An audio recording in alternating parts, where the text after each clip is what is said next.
Hello welcome to Politicos. BC సమాజం గర్జిస్తుంది, బయటకు వచ్చి తమ గళాన్ని వినిపిస్తుంది. అసలు ఎందుకు ఇదంతా, ఏం కోరుకుంటున్నారు వారు, ఇవన్నీ తెలుసుకునే ప్రయత్నం చేద్దాం. మనతో పాటు బీసీ సంఘం జాతీయ అధ్యక్షులు జాజుల శ్రీనివాస్ గారు ఉన్నారు, వారితో మాట్లాడే ప్రయత్నం చేద్దాం. అన్న నమస్తే. అన్న నమస్తే బ్రదర్. ఏంటి ఈ సమావేశానికి అసలు ప్రధానమైనటువంటి కారణం ఏంటండి? ఇప్పుడు ఈరోజు బీసీ ఉపాధ్యాయ సంఘం డైరీ ఆవిష్కరణ చేసినాం. 2025 నూతన సంవత్సర డైరీ ఆవిష్కరణ చేసినాం. దాని సందర్భంగా ఈ సమావేశం జరిగింది. ఈ సమావేశంలో ప్రధానంగా చర్చకు వచ్చినటువంటి అంశాలు మీరు చూశారు. తెలంగాణ రాష్ట్రంలో ఇప్పుడు బ్రహ్మాండంగా ఎమ్మెల్సీ ఎన్నికలు జరుగుతున్నాయి. ఎమ్మెల్సీ ఎన్నికల్లో బీసీలకు అన్ని పార్టీలు, అన్ని ఉపాధ్యాయ సంఘాలు టికెట్లు ఇవ్వకుండా అన్యాయం చేశాయి, అవమానించాయి. మీరు గెలిచే గుర్రాలు కాదు, మీకు టికెట్లు ఇవ్వమని చెప్పి రెడ్డి సామాజిక వర్గానికి పోటీపడి టికెట్లు ఇచ్చారు.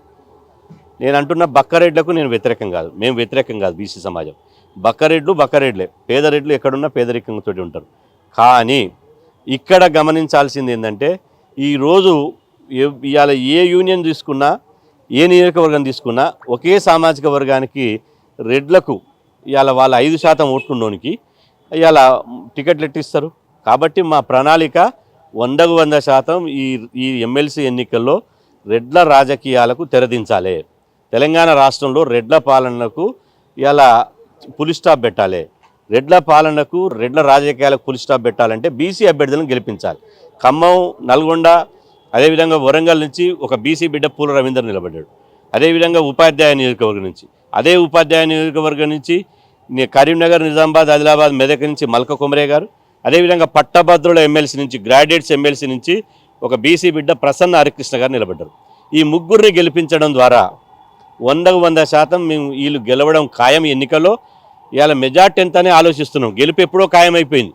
ఎప్పుడైతే బీసీలను అవమానించి, బీసీలను చిన్నచూపు చూసి, బీసీలను అన్యాయం చేశారో, ఖచ్చితంగా వీళ్ళకు బుద్ధి చెప్పడానికి ఈ అగ్రకుల పార్టీలకు, అగ్రకుల యూనియన్లకు, టీచర్ యూనియన్లకు గుణపాఠం నేర్పడానికి బీసీ అభ్యర్థులను గెలిపించబోతున్నాం.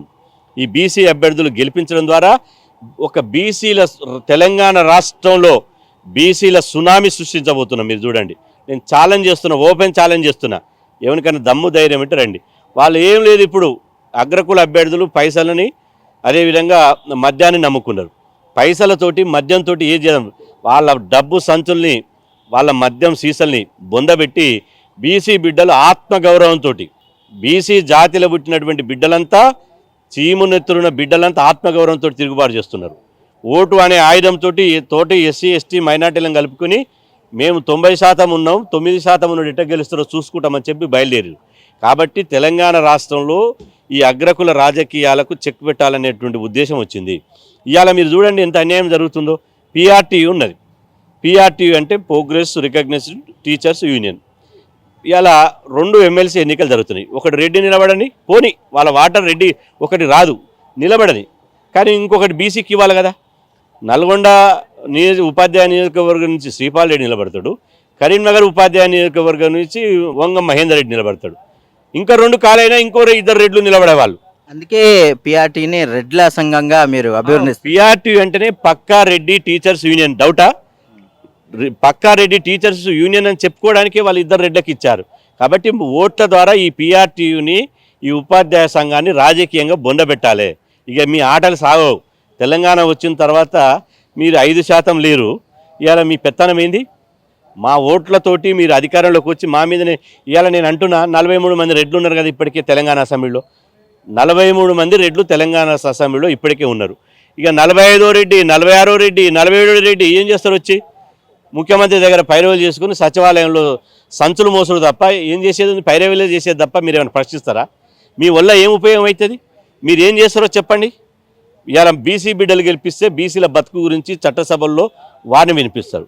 నిరుద్యోగుల సమస్యల గురించి మాట్లాడతారు, బీసీ సప్లాన్ గురించి మాట్లాడతారు, బీసీల రాజకీయ రిజర్వేషన్ గురించి మాట్లాడతారు, ఈడబ్ల్యూఎస్ రిజర్వేషన్లు రద్దు చేయాలని మాట్లాడతారు.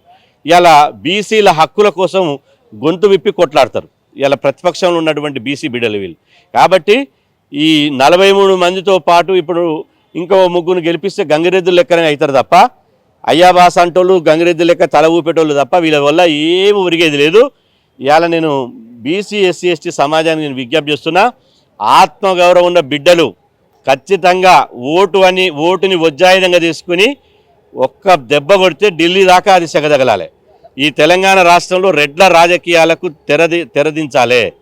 సో మాట్లాడదాం దీని గురించి. ఏదైతే గతంలో తెలంగాణ రాష్ట్రం వచ్చిన తర్వాత మాజీ ముఖ్యమంత్రి చంద్రశేఖర్ రావు ఇదే ఆత్మగౌరవాన్ని నినాదంగా చేసుకొని కూడా దళిత ముఖ్యమంత్రిని చేస్తారని ముఖ్యమంత్రిగా చేసినటువంటి పరిస్థితులు. ఇప్పుడు బీసీ సమాజం కూడా ఇదే ఆత్మగౌరవ నినాదాన్ని తీసుకొని ముందుకెళ్తుంది. సో గెలుపు సాధిస్తుందని భావిస్తున్నారు. ఇప్పుడు తెలంగాణ సమాజంలో తెలంగాణ రైతాంగ సాయుధ పోరాటం చేస్తే నెగ్గారు, నక్సల్బరీ ఉద్యమం చేస్తే దొరలు పటేళ్ళు పట్నం పారిపోయారు, అదేవిధంగా తెలంగాణ ఉద్యమం చేస్తే ఆంధ్ర పాలకులను గద్దెదించారు. ఇలా ఆత్మగౌరవ నినాదంతో ఒక మెజార్టీ ప్రజలైనటువంటి బీసీ ఉద్యమం చేస్తే, సామాజిక న్యాయ ఉద్యమం చేస్తే ఈ పిడికెట్ శాతం లేని వాళ్ళు మాకు లెక్క. దేనికి వాళ్ళ ఎన్ని రోజులు 78 సంవత్సరాలు వచ్చింది, చాలదా? ఇంకా 78 ఏళ్ళు మమ్మల్ని పరిపాలించారు, మా నెత్తి మీద కూర్చున్నారు, మమ్మల్ని బానిసలను చేశారు. ఇవాళ 78 ఏళ్ళు పరిపాలన చేసినా మీ తనివి తీర్తలేదా? కాబట్టి మీరు రెస్ట్ తీసుకునేటువంటి సమయం ఆసనమైంది. అగ్రకుల రాజకీయాల్లో ఉన్నటువంటి వాళ్ళు రెస్ట్ తీసుకోవాలి.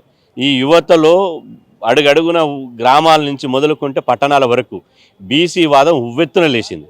ఎన్ని రోజులు మీ పాలన? 60% ఉన్నోడు ఇచ్చుడేంది, 60% ఉన్నోడు దేయి అనుడేందని ఒక తిరుగుబాటు మొదలైంది. కాబట్టి ఇప్పుడు అన్ని ఉద్యమాలు అయిపోయినాయి. తెలంగాణ ఉద్యమంతో పాటు అన్ని ఉద్యమాలు అయిపోయినాయి. ఇప్పుడు మిగిలింది సామాజిక న్యాయ ఉద్యమే. నిన్న కేసీఆర్ గారు హైదరాబాద్లో మీటింగ్ పెట్టిండు. నేను అంటున్న కేసీఆర్ గారు మీటింగ్ పెట్టి ఏం మాట్లాడతాడు? 100% కాంగ్రెస్ ఫెయిల్యూర్ అయింది, ఈ వచ్చేది బీఆర్ఎస్ ప్రభుత్వమే అంటుండు. నేను అంటున్నా, మీరు తలకాయ కింది పెట్టి కాళ్ళు పైకి లేపినా రారు. మీరు రావడానికి మేము కొన్ని సూచనలు ఇస్తున్నాం. మా కేసీఆర్ మీద కొంత ప్రేమ ఎక్కువ ఉంది కాబట్టి కొన్ని సలహాలు ఇస్తున్నాం కేసీఆర్ గారికి. మీరు మళ్ళీ అధికారంలోకి రావాలంటే మొదటగా బీఆర్ఎస్ పార్టీ అధ్యక్షునిగా ఒక బీసీని పెట్టండి. అదేవిధంగా రెండోది, మీరు అధికారంలోకి వస్తే బీసీనే ముఖ్యమంత్రిని చేస్తామని ప్రకటించండి. మూడోది, ఎట్లా మీరు ఇక్కడ మరి ఎందుకు పారిపోయారో తెలియదు, ఎమ్మెల్సీ ఎన్నికల్లో పోటీ చేయకుండా అంత బలమైన వాళ్ళు 10 మంది 10 నియోజకవర్గాల్లో ఉప ఎన్నికలు రాబోతున్నాయి, అక్కడ ప్రభంజనం సృష్టిస్తామంటారు. మరి సునామీ సృష్టించేటోళ్ళు మరి ఇక్కడ ఎందుకు పారిపోయారు అర్థమైతే లేదు. కాబట్టి ఇవాళ కొట్టాడమంటే ఇవాళ నేను అన్నం తినలేదురా రేపు కొట్లాడుతూ వచ్చానట వెనకటి కోడు.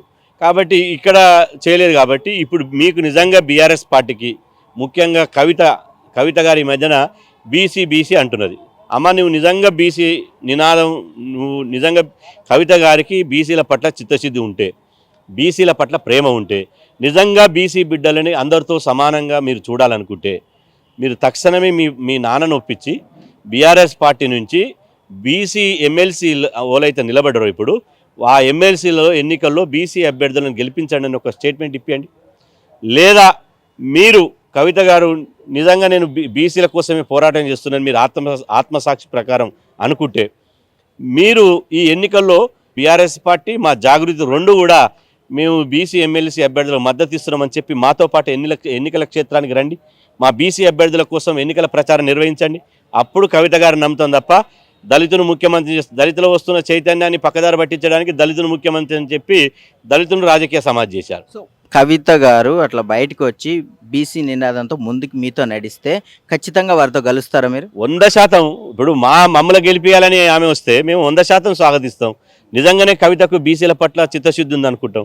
లేకపోతే మీ కేసుల కోసమో దీనికోసమో దానికోసం ఈ బీసీ వాదం ఎత్తుకుందని ఏ ఊరు పోయినా అంటున్నారు. అన్న మరి ఆమె ఎందుకు ఎత్తుకుంది? ఎప్పుడు లేనిది బీసీ వాదం ఎందుకు ఎత్తుకుంది?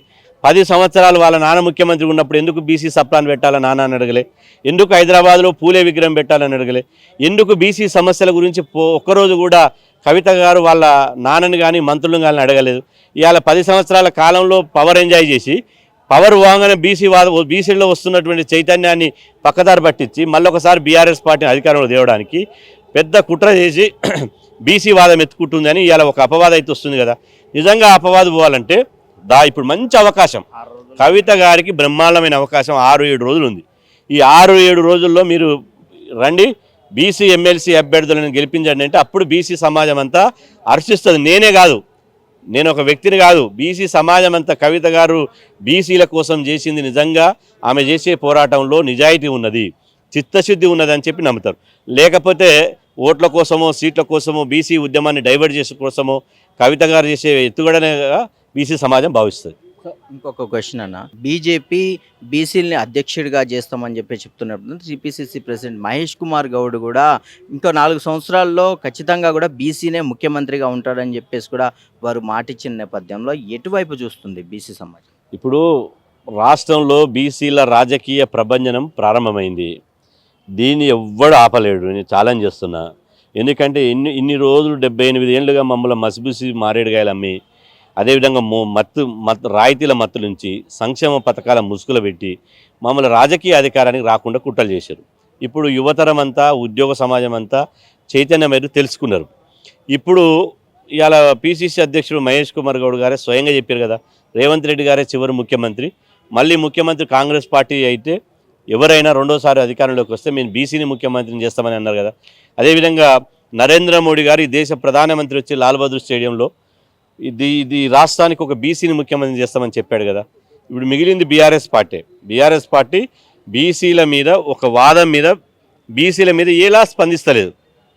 కాబట్టి ఇప్పుడు ఏ పార్టీ అయినా, ఏ జెండా అయినా బీసీ నినాదం ఎత్తుకుంటే తప్ప వాళ్ళు మనుగడ సాధించలేరు.